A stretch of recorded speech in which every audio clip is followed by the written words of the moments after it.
Hey everyone, and welcome to another Game Explained discussion. I'm your host, Derek Bittner, and I'm joined today by John Cartwright to discuss the latest trailer for Pokémon Sword and Shield and the new Gigantamax forms for Pikachu, Eevee, Charizard, Meowth, and Butterfree. So, let's get started. Alright, John, so a lot of these forms aren't too much of a surprise because the Korokoro leaked very shortly before this trailer actually released, and kind of gave us an idea of what we could expect from this upcoming trailer that, Pokemon announced yesterday. And I gotta say, I am so happy and relieved that it's this, because it's not even just the fact that I don't have to, there's not really analysis needed for this. Everything you need to know about these Pokemon are out there. It's more about the fact that Pokemon has been so good about keeping a lot of mystery about Sword and Shield. We got a lot of characters. We got a couple of the Pokemon designs, but definitely not all of them. We don't even have the starters' evolutions yet. And I was so worried that they might start revealing that kind of stuff with this trailer. But more Gigantamax forms? I'm okay with that. That's fine. For sure. And I've seen a bit of frustration on the flip side that some people want to see more Pokemon. And I get that, but at the same time I'd rather go with more surprises. And what's really cool about this trailer actually is these are all Gen 1 Pokemon. So right now we only know of 3 Gigantamax forms of Gen 8 Pokemon, and you know there's going to be a bunch more to reveal. Or maybe they won't even reveal them, maybe they're just more in the game itself. So it's cool that they've gone and just sort of shown us some obvious Gigantamax forms. Because who didn't think there'd be a Gigantamax Charizard? I mean, come on, there's always another form of Charizard. Yeah, I mean, it's taking their most popular ones and just popping them in there. And speaking of Gigantamax Charizard, okay, hello, Burning Godzilla, basically. Yeah. And then, of course, we have Butterfree, which gives us our Mothra. It's like, okay, cool, we can have kaiju battles. Sweet. Perfect. They know what they're doing with this. Uh-huh. Do you have a favourite out of all these, by the way? So we got 5 new types, and they're all Gen 1 Pokemon, but which of these designs do you prefer the most? I gotta say, just as a pure, little kid, Charizard does look badass. He is really cool looking. I love the look of it. I love the claws. I mean, he really, like I said, he is Burning Godzilla, which, how can you not love that? And so by that same coin, Butterfree is probably my second favorite. See, I'm drawn to Pikachu. Pikachu is just so chunky. Yeah. I've missed this chunky Pikachu. He looks so big. People complain that that Pikachu's been getting thinner and thinner, so Pokemon Company went, you know what? We're going to make him bigger than he's ever been. I do love the beauty in that. It was like, here's an opportunity to bring back Fat Pikachu with his longer tail. A little bit longer than it used to be, comparatively. But I've seen some old art of Fat Pikachu with a pretty long, thin tail, and that's what this is. And that is so brilliant. I love it. It's just a way to really appease those old school Gen 1 fans, and that's going to be talked about. People are going to be loving this thing to death. It is so obvious how that's going to go down. I love that aspect to it, and I guess that leads into another aspect of these Gigantamax Pokemon. 3 of them are basically attained through special means. You have to have save data of Let's Go Pikachu or Let's Go Eevee to get the Pikachu or Eevee, and in order to get Meowth, it's a special hey, buy the game now and you'll be able to redeem it up until January 15th, a very typical thing they do for special Pokemon. And it's interesting that Meowth gets to do this. And then otherwise, Charizard and Butterfree are just rare encounters in the wild area for the raid battles. I guess also Charizard and Butterfree are both final forms of their evolution cycles, whereas the 3 special ones, being Eevee, Meowth, and Pikachu, are all their initial forms. So I wonder if all Gigantamax Pokemon will just be the final forms, with the exception of special event Pokemon. I could see that. It does make a lot of sense, makes them that more special, and, there's definitely some fun things you can do with these Pokemon. I'm talking more about Pikachu, Eevee, and Meowth, because Pikachu can paralyze, do damage, and pretty much any Pokemon can be paralyzed, I think is the description. Eevee can do damage plus enamor the Pokemon, which is pretty cool. I would have actually really liked it if it was just so cute that it didn't matter what their gender was, they would still be enamored. That would have been really cool. That would have been really cool. And then with Meowth, it brings back Payday. Yeah. That's so cool. Mm-hmm. I do wonder, seeing as we get Pikachu and Eevee through save file content, do you think there'll be the same Pikachu and Eevee from Let's Go Eevee and Let's Go Pikachu? Like, will Eevee know whether the moves are called like Sizzly Slide or Buzzy Buzz? will it know those moves? Let's hope not, because those are broken as all get out. They're so broken. Yeah. I'll be honest though, when I first saw that both Pikachu and Meowth got these Gigantamax forms, I started thinking of the anime. I'm like, I cannot wait for Gigantamax anime Meowth. Oh, yes.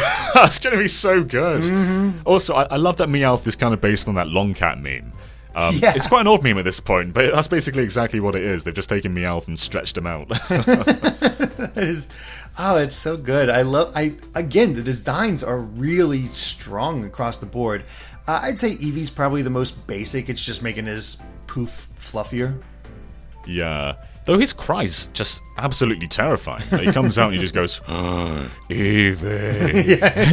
It's so scary. It really is. It's like you want to talk about a chunky boy. That's what he sounds like. Oh, goodness. But yeah, I like that all of them have utility. Charizard's able to burn any Pokemon or cause extra damage to any Pokemon for 4 turns, other than other fire types. Eevee has the whole enrapturing them. Butterfree has this whole thing where they can cause a multitude of effects, which is pretty cool. Mm-hmm. It's definitely going to add to the strategy of battles. Are you convinced that Gigantamaxing is going to be more strategic than like Mega Revolutions and Z moves? It feels it, just because it is a power-up and it only lasts for a limited amount of time, so you really got to figure out how long it lasts and figure out the best time to use it. Like, if your opponent uses it, should you Gigantamax right away to counter them, or wait a little bit for a more opportune time? And we see a lot of times with these trailers that they're in double battles, which seems to be the key thing for a lot of these tactics, because, you know, you have one Gigantamax Pokemon and then the Pokemon next to it, and if Pikachu can paralyze them both, all of a sudden that strategy becomes a lot more deadly. So I'm very curious how the competitive community is going to treat these Gigantamax Pokemon and what the overall feeling on them are going to be, because it does kind of feel like a combination of both Z moves and Mega Evolution. Yeah, I mean, I guess it has the aesthetic look of Mega Evolution with the slightly more, I guess, more in-depth approach of Z moves.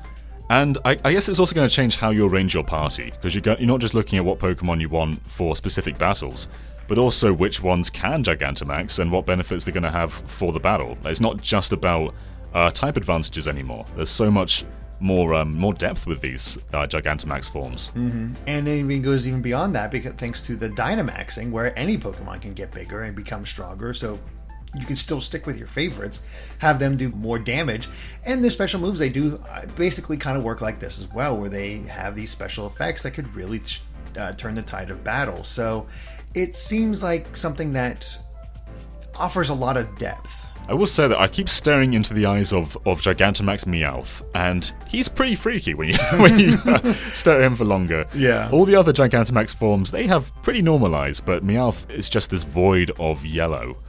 And it's freaking me out.